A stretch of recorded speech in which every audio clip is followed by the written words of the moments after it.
Salutations à tous, salutations à toutes. Toujours par la manifestation de la grâce du Verbe de Loba, nous avons donné comme les autres frères aussi, pour faire l'exhortation du jour.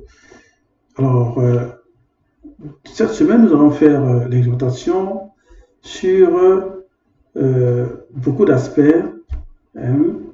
lors de la manifestation dans le visible de Dieu Kisabé, du vrai Christ qui est noir. Et nous savons que son livre, il y avait plusieurs écrits, mais le livre de Dieu Kisabé, du vrai Christ, c'est l'être suprême dans le visible. L'être suprême dans le visible. Alors aujourd'hui, nous allons parler d'un thème très important pour notre avancement spirituel.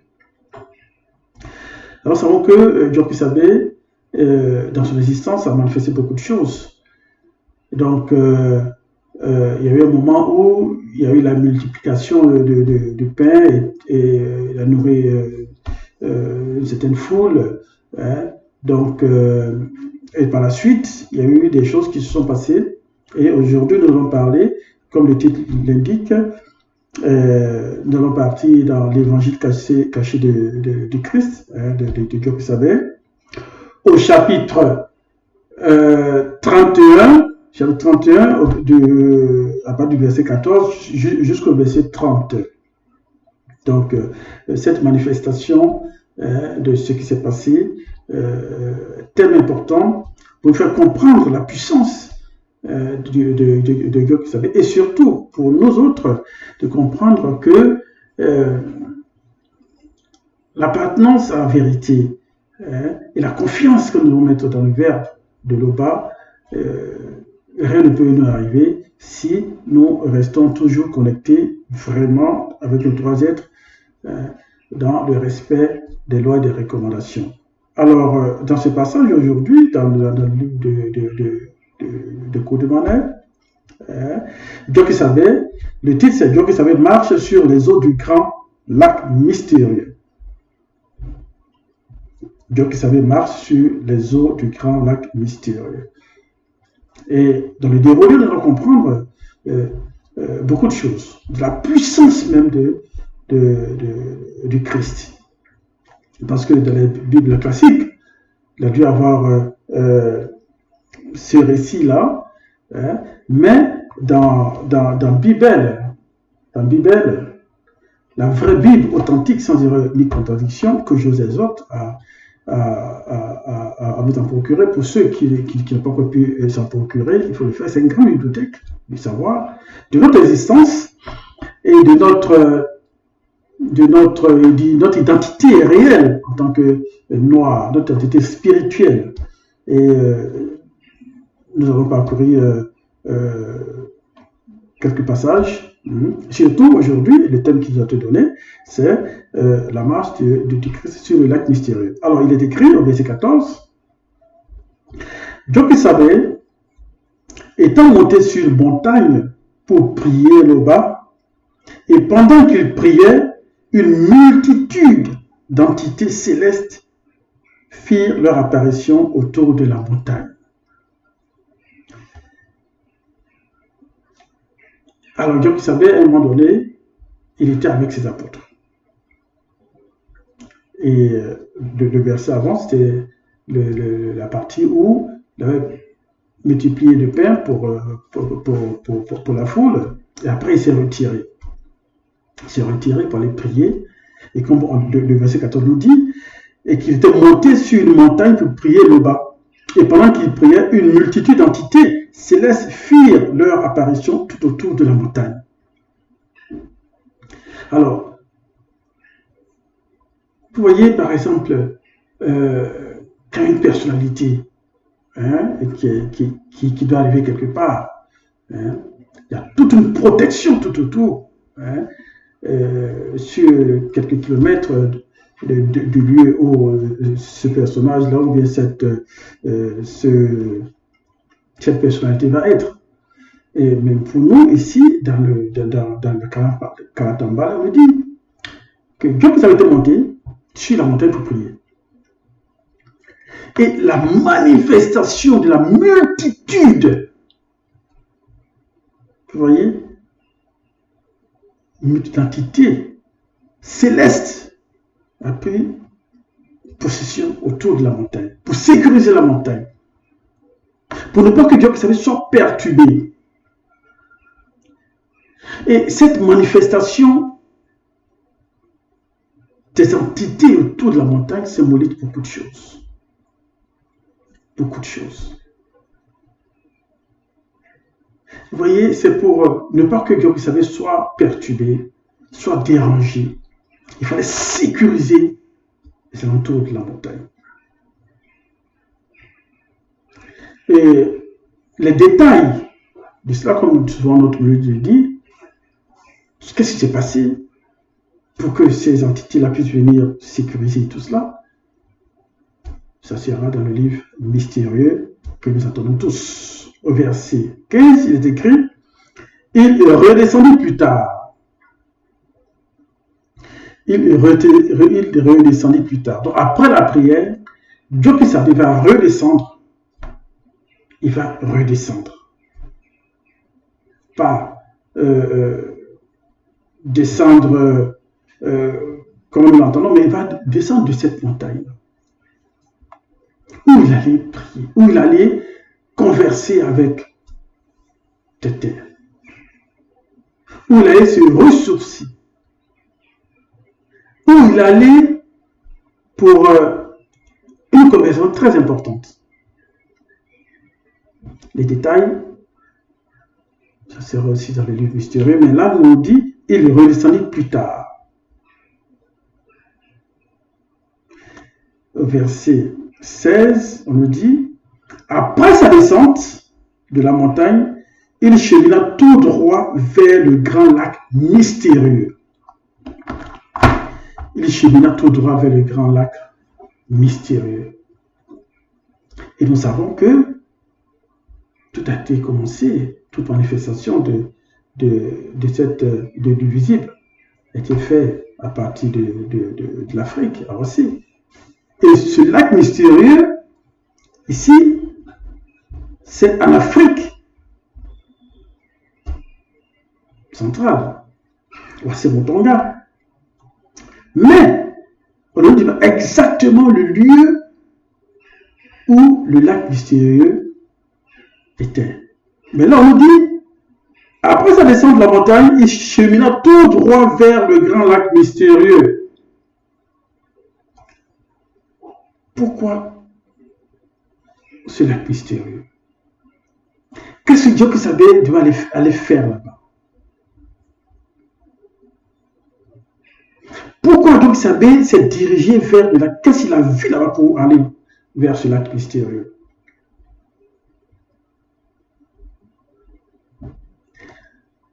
Nous savons que, dans le récit avant, il était avec ses apôtres, il s'est retiré par les prières, il est descendu, donc il partait maintenant rejoindre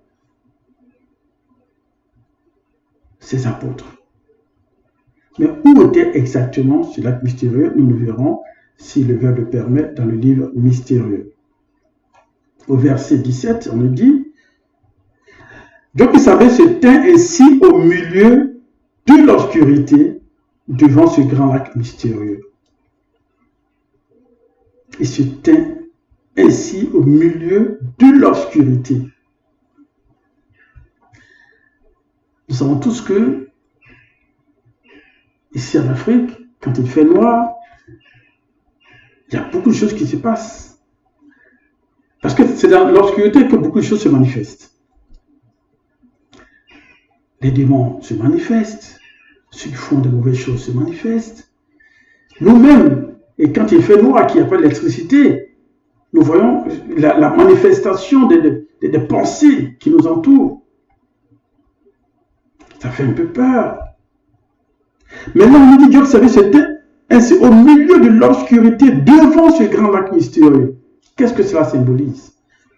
Nous pourrons le voir dans le livre mystérieux pour essayer de comprendre la schématisation de cet endroit.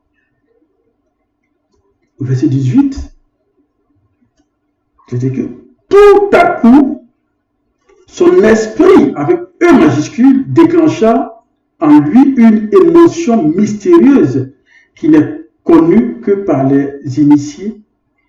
Il posa ses pieds l'un après l'autre sur le lac et se mit à marcher sur les eaux sans couler.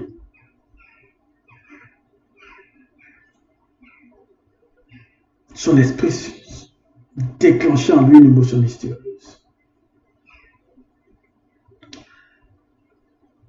Donc, ce déclenchement-là va permettre à Djoki Sabe de prendre le contrôle total de tout ce qui se passe autour de ce lac quand il a posé les pieds devant ce lac-là. Parce que l'esprit de Djoki Sabe va le positionner d'une manière à ce qu'il soit beaucoup plus léger, en prenant le contrôle pour marcher. Là, on voit la puissance même de Djoki Sabe. Et l'esprit va le préparer à prendre le contrôle total pour dominer tout ce qui se trouve autour et même dans ce lac mystérieux, pour lui permettre de marcher sur ce lac-là. Et même si nous nous rappelons, dans Origine, au commencement de la manifestation du visible, où les 7 entités primitives, enfin, les 7 entités avaient cheminé au-dessus. Ils ont cheminé au-dessus des autres primitives. Au début de la création du visible. Et ils ont cheminé au-dessus, mais Djoki Sabe, lui, il va marcher sur cette eau. Est-ce que c'est la même eau? Est-ce que c'est ce même lac? Comme au temps de Boussi, qui aussi était dans cet endroit. Est-ce que c'est le même endroit? Est-ce que c'est de ce même lac mystérieux dont on parle? Mais il est entendu que l'esprit de Djoki Sabe a déclenché une émotion mystérieuse en lui. Et ce déclenchement-là, c'est de permettre à ce que Djoki Sabe puisse prendre le contrôle total de tout ce qui va se passer aux alentours pour marcher sur ce lac mystérieux, très léger, sans couler.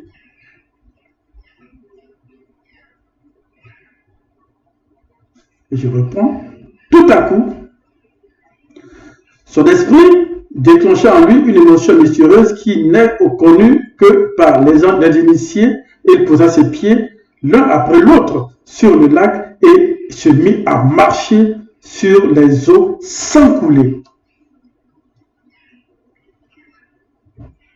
Donc, la manifestation mystérieuse qui s'est déclenchée, la manifestation de l'émotion mystérieuse qui s'est déclenchée en Djoki Sabe, va lui permettre de marcher sur les eaux sans couler.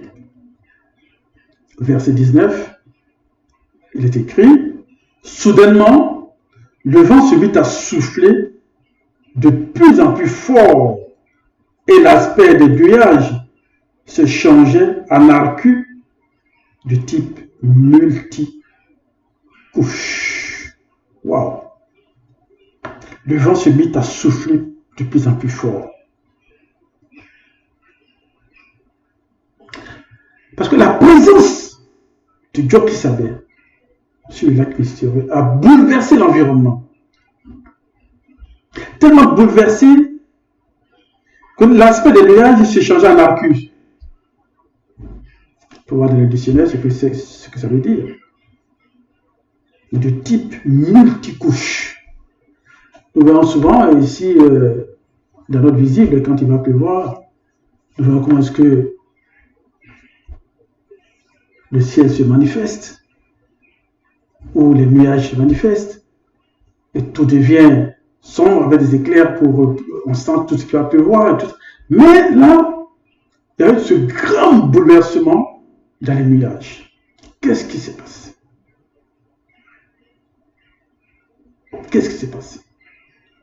Là, dans la présence de Dieu qui savait, la suprématie de Dieu qui savait, qui prend le contrôle total de l'environnement. Parce qu'il y a des choses qui vont se passer. Verset 20, on est dit, l'orage devint si violent que l'électricité statique s'accumula entre les nuages d'orage et alla jusqu'à 100 millions de volts qui finirent par produire un plasma lors de la décharge causant une expansion explosive de l'air par dégagement de la chaleur qui se dissipant. Dès cet instant, le plasma créa un éclair de lumière et de tonnerre. Wow! Quelle présence! Les scientifiques vont parler de ce plasma, de l'expansion explosive et tout cela. Mais là, il y a une précision très claire de ce qui s'est passé et ce qui se passe dans l'atmosphère. Mais quand il va pleuvoir et tout cela, il y a de l'éclair. Mais là, on dit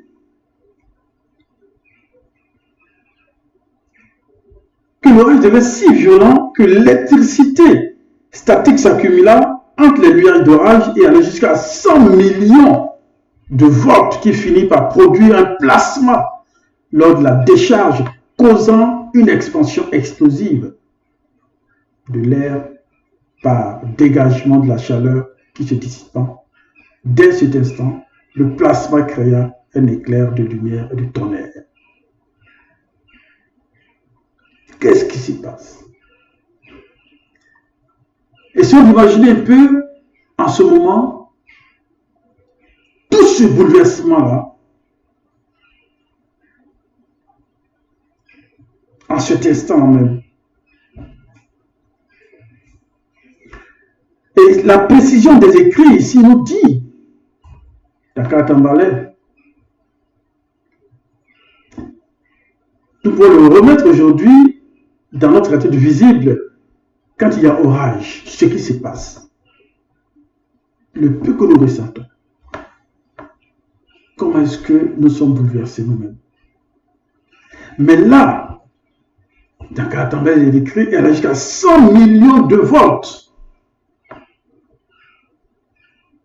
Je ne peux vous expliquer exactement en termes techniques ce qui se passe, mais là nous voyons la suprématie de la puissance du Dieu qui savait en ce moment-là sur le lac mystérieux où tout était bouleversé. Au verset 21, on nous dit, et l'éclair jaillissait avec une telle puissance que des voix et des coups de tonnerre se firent entendre. C'est tellement puissant.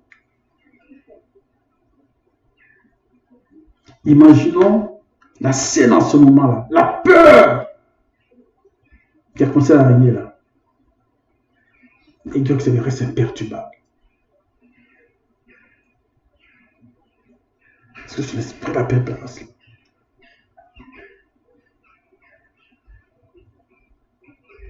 Verset 22. Et toutes sortes de races de Meguma Madiba, les sirènes des eaux, se mirent à observer Dieu qui savait marcher sur les eaux. Ils ne comprennent pas ce qui se passe. Les démons, les sirènes des eaux, ne comprennent pas ce qui se passe. Ils sont stupéfaits. Sortis pour regarder. Certainement, pour s'apprêter à une attaque, pour s'apprêter à mener des actions quant à bouleverser Dieu qui savait. Le trouble s'empara d'eux. Dieu qui savait rester imperturbable pour suivre son chemin. Ils maîtrisent. Les apôtres sont de l'autre côté. Mais là,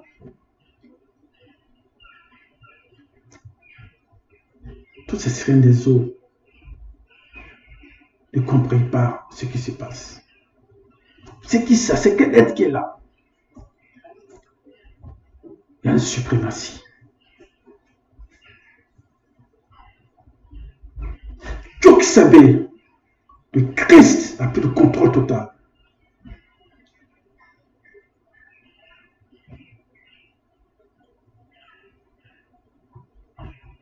Ils observent. Qu'est-ce qui se passe? Et ici, au verset 23, on dit, les mêmes hommes Madiba, les sirènes des eaux, firent entendre leur voix ensorcelante afin de l'envoûter, mais elles ne purent pas. Prenez des voix ensorcelantes, amatourer, tout doucement, pour pouvoir piéger Dieu qui savait. Mais les sirènes des eaux pures, ils n'y arrivaient pas. Ils auraient tout fait. On nous dit, mais elles ne le purent pas.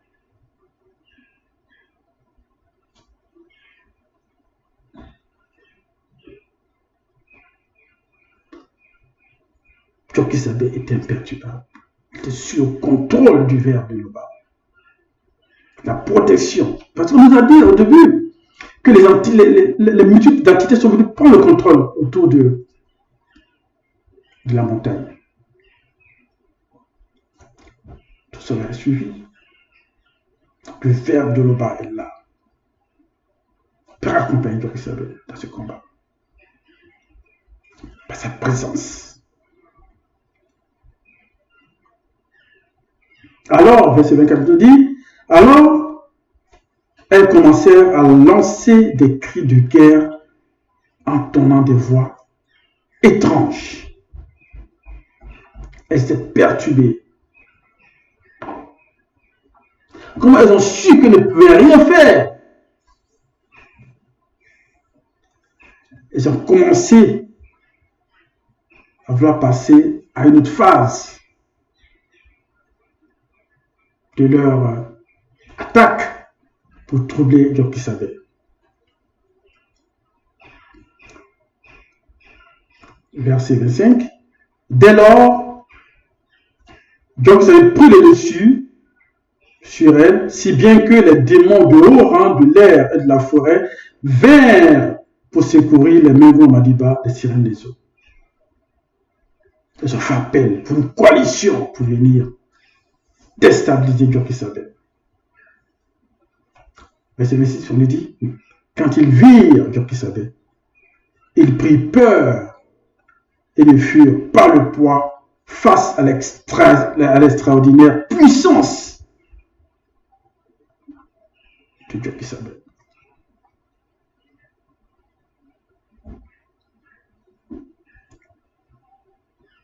La puissance, la confusion était dans le camp. Et la puissance du Verbe qui accompagne Dieu qui savait a pris le contrôle total des choses.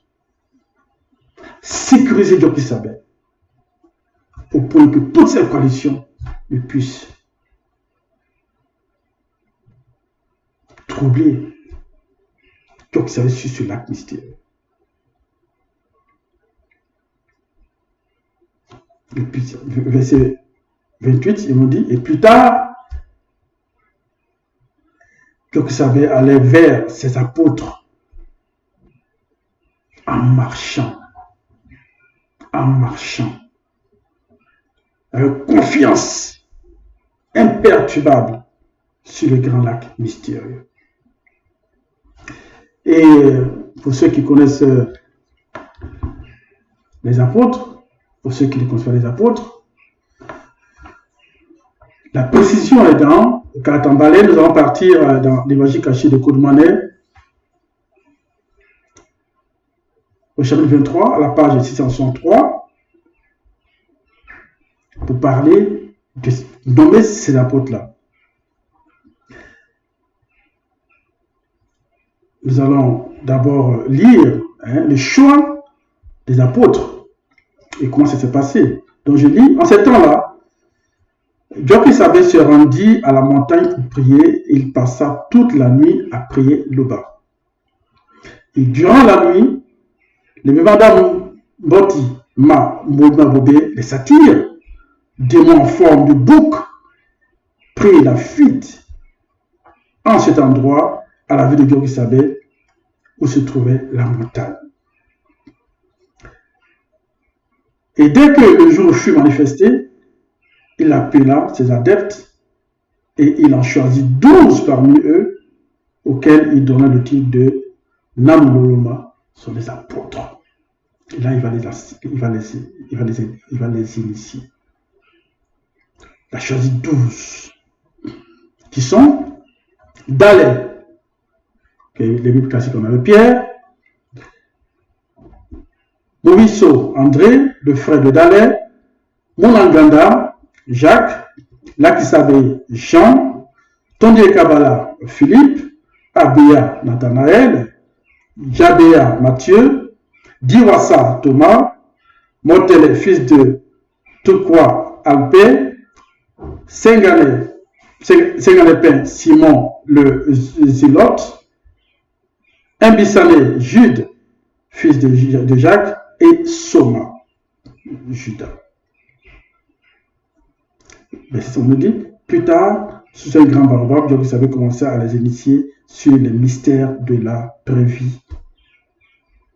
Donc voici les 2 apôtres qui étaient avec Job-Kisabé en ce moment-là, où Job-Kisabé allait pour les retrouver. Donc il fallait qu'ils passent sur le lac mystérieux. Pour passer sur le lac mystérieux, il fallait qu'il se prépare. L'émotion mystérieuse qui s'est envahie de lui, dans son esprit, c'est préparer Job-Kisabé à traverser, à marcher, pour déstabiliser tous les démons qui étaient aux alentours. Verset 29, excusez-moi. Quand les apôtres le virent marcher sur le lac, il fut troublé, excepté Abia, Nathanaël et Soma. Quant aux autres, ils dirent, c'est Djebou Madiba, la sirène des eaux. Et dans le frayeur, ils poussaient des cris. Excusez-moi. Mais pourquoi là, excepté Abia et Soma? Pour eux, ils n'ont pas été troublés. Et comme on le voit dans le livre historique, comme notre Mélie le dit souvent, avec beaucoup plus de précision. Et dans leur frayeur, ils poussaient des cris. Ils avaient peur.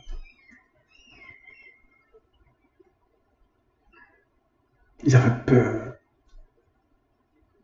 de voir avec quelqu'un qui vient sur ce lac-là. Au verset 30, Job-Kisabé leur dit aussitôt, rassurez-vous, c'est moi, n'ayez pas peur. Job-Kisabé a rassuré ses apôtres de se calmer. Ce n'est rien que moi qui arrive pour les rassurer.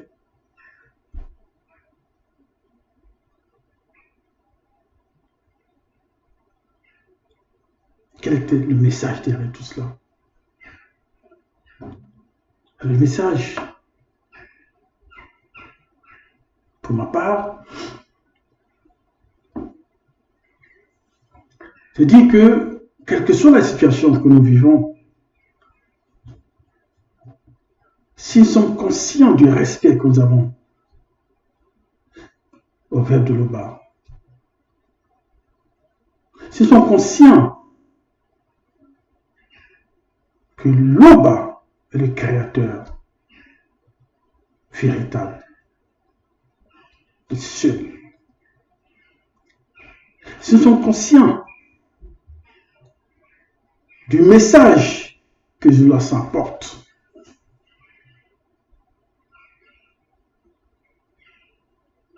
pour dire d'avoir confiance au Verbe de l'Oba. D'avoir confiance au Verbe en suivant les lois et les recommandations.